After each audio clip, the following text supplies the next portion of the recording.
आपका screen time कितना है? हाँ जी, आपका ही। रुक जाइए, शायद आपके काम की बात हो। वेब वीरती एपिसोड 2 में आपका स्वागत है। कुछ समय पहले पब्लिश हुई एक रिपोर्ट के अनुसार इंडिया में एक व्यक्ति दिन के 24 घंटे में से एवरेज 7 घंटे तक मोबाइल का यूज़ करता है, जो कि अमेरिकन और चाइनीज़ लोगों से भी ज़्यादा पाया गया है। यानी कि 7 घंटे से भी ज़्यादा का स्क्रीन टाइम। संडास में भी लोग फ़ोन को नहीं छोड़ना चाहते। मान लेते हैं कि एक व्यक्ति की उम्र 100 साल की है और अगर दिन के 24 घंटे में से व्यक्ति 8 घंटे यानी कि 1/3 टाइम 1/3 टाइम फ़ोन यूज़ करे तो उसकी लाइफ का 1/3 टाइम यानी कि 33 साल तो फ़ोन चलाने में ही निकल जाएंगे और ये 33 वर्ष उसे कभी भी वापस नहीं मिल सकते। ऐसा कहा जा सकता है कि डिजिटल मीडिया और OTT प्लेटफॉर्म्स आने के बाद से मोबाइल का यूजेज दिन प्रतिदिन बढ़ता ही जा रहा है। OTT प्लेटफॉर्म्स पर परोसी जाने वाली अश्लीलता भरी वेब सीरीज का ट्रेंड बढ़ता जा रहा है और साथ ही उन्हें बिंज वॉच करने का भी। बिंज वॉच यानी कि लगातार देखना। इन वेब सीरीज को इतने एंगेजिंग मैनर से प्रस्तुत किया जाता है कि व्यक्ति एक एपिसोड होने के बाद दूसरा, फिर तीसरा, चौथा, पांचवा देखता ही चला जाता है, रुकने का नाम ही नहीं लेता है।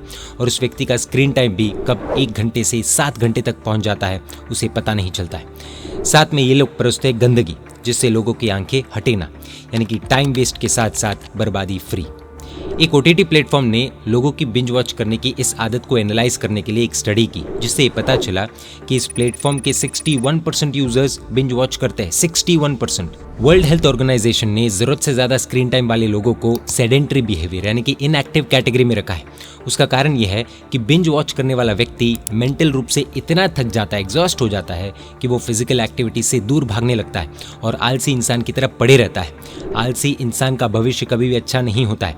इस बात को सब एक्सेप्ट करेंगे। आज की यंग जनरेशन, जो कि इस देश का फ्यूचर है, शासन का फ्यूचर है, आज की युवा पीढ़ी वेब सीरीज के नाम पर बिक रही वल्गैरिटी और वायलेंस से भरे अनप्रोडक्टिव और जीरो नॉलेज कंटेंट को कंज्यूम करने में अपना कीमती समय वेस्ट कर रही है। ऐसा कहना गलत नहीं होगा। Famous English writer William Penn ने कहा है कि time is what we want most but what we use worst. एक बार जो समय चला जाता है, बीत जाता है, वो कभी भी वापस नहीं आ सकता है। कई लोगों को ऐसा लगता है कि मनी कैन बाई एवरीथिंग, पैसा सब खरीद सकता है, लेकिन ये एक बहुत बड़ा भ्रम है, क्योंकि चाहे व्यक्ति के पास कितना भी पैसा क्यों ना हो, वो कितना भी बड़ा बिलियनियर क्यों ना हो, लेकिन फिर भी वो समय नहीं खरीद सकता है। क्या किसी को कहते सुना है कि भाई 1000 रुपये ले लो और मेरे जीवन के 24 घंटे दे दो? It is impossible. हाल ही में भारत के बहुत बड़े उद्योगपति टाटा ग्रुप के चेयरमैन रतन टाटा का 86 वर्ष की उम्र में निधन हुआ। इंडिया के टॉप बिजनेसमैन में से एक और बिलियनियर रतन टाटा 1 मिनट में करोड़ों रुपए खर्च करने की ताकत रखते थे, लेकिन फिर भी वे अपने जीवन को कुछ वर्षों के लिए तो क्या 1 मिनट भी बढ़ा नहीं सके।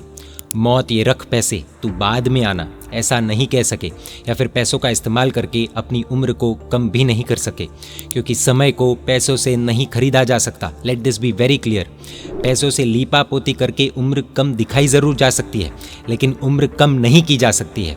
समय की कीमत बहुत ज़्यादा है और ये कीमती समय हम बर्बाद तो नहीं कर रहे ना, खुद से पूछना होगा। इंडियन शेयर मार्केट के बिलियनर इन्वेस्टर राकेश झुनझुनवाला, जिन्हें इंडिया का बिग बुल कहा जाता था, वे इन्वेस्टमेंट के टिप्स देने के लिए मशहूर थे। अपने जीवन के आखिरी समय में एक इंटरव्यू में उन्होंने कहा था कि आज मैं मेरी लाइफ की सबसे इंपॉर्टेंट इन्वेस्टमेंट टिप देने वाला हूँ, लेकिन उसमें पैसों की नहीं, समय के इन्वेस्टमेंट की ज़रूरत पड़ेगी। मैंने अपनी पूरी ज़िंदगी पैसों के इन्वेस्टमेंट में लगा दी, लेकिन अपनी सेहत में कभी भी समय इन्वेस्ट नहीं किया। मैं तो नहीं कर पाया, लेकिन मैं चाहता हूँ कि आप सभी समय का इन्वेस्टमेंट सही जगह पर ज़रूर करें। क्या राकेश झुनझुनवाला को पैसों की कमी थी? नहीं ना। मृत्यु के समय $5.8 बिलियन के करीब उनके पास संपत्ति थी। आज के हिसाब से देखने जाए तो लगभग 48,000 करोड़ रुपए। तो फिर वे पैसे देकर अपनी हेल्थ को क्यों नहीं खरीद पाए? क्या वे अपनी जिंदगी के बीते हुए समय को वापस लाकर अपनी सेहत को सुधार पाए? नहीं ना, क्योंकि पैसों से समय नहीं खरीदा जा सकता है। डेली रोज 1 करोड़ 8 लाख स्वर्ण मुद्रा यानी कि एक साल में 388 करोड़ 80 लाख स्वर्ण मुद्रा का दान देने वाले तीर्थंकर परमात्मा महावीर स्वामी प्रभु के अंतिम समय में नक्षत्र की कुछ प्रॉब्लम होने से इंद्र महाराजा ने प्रभु से विनंती की कि हे प्रभु, आपके निर्वाण का समय कुछ क्षण बढ़ा दीजिए, प्रॉब्लम सॉल्व हो जाएगी। तब प्रभु ने उत्तर दिया कि न भूतो न भविष्यति, यानी कि न कभी ऐसा हुआ है और न ही होगा। स्वयं तीर्थंकर परमात्मा भी समय को घटाया बढ़ा नहीं सकते हैं, तो समय की वैल्यू कितनी है वो हम समझ गए होंगे। समय पैसों से भी कई गुना ज़्यादा इंपॉर्टेंट है और इतने कीमती समय को web series, binge watching, OTT platforms, adult content आदि पर वेस्ट करना कितना सही है?